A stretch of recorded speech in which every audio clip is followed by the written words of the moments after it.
An estimated 1,300 people in Syria have been killed since a crackdown on anti-government protests began in March.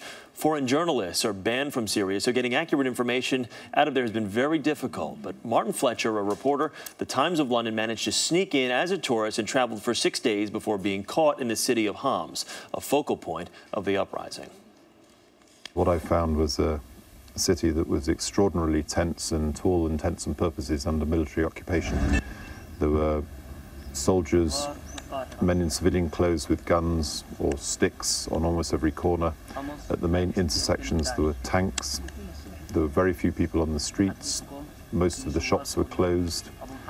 On the northern edge of the city there were at least 100 tanks parked, and all around the edge of the city there were checkpoints. And I foolishly managed to drive into one of those. They looked at my passport, they saw that I'd been to both Libya and Egypt this year, and so understandably they were suspicious.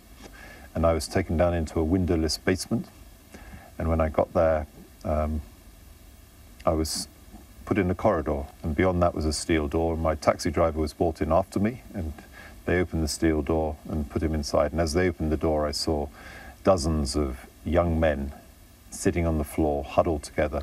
At regular intervals more young men were brought in.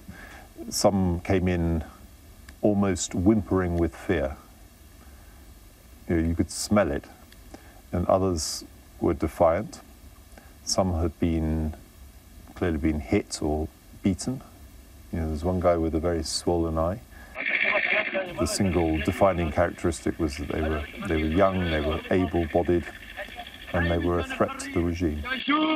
After about 5 or 6 hours, I was taken upstairs about 2 floors to another world. It was a sort of plush, air-conditioned office where a man they called the General was sitting, and he said to me, I'm very sorry we took you in, but you have to understand the situation in this country. There are troublemakers trying to unseat our government. Syria is not Libya, and it's not Egypt.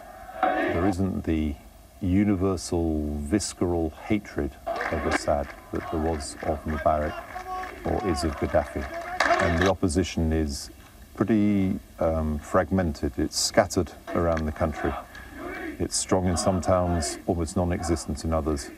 So it wasn't a bonfire waiting to ignite in the way that Egypt or Libya were. It's more like sort of slow burning mound of grass that may or may not take off.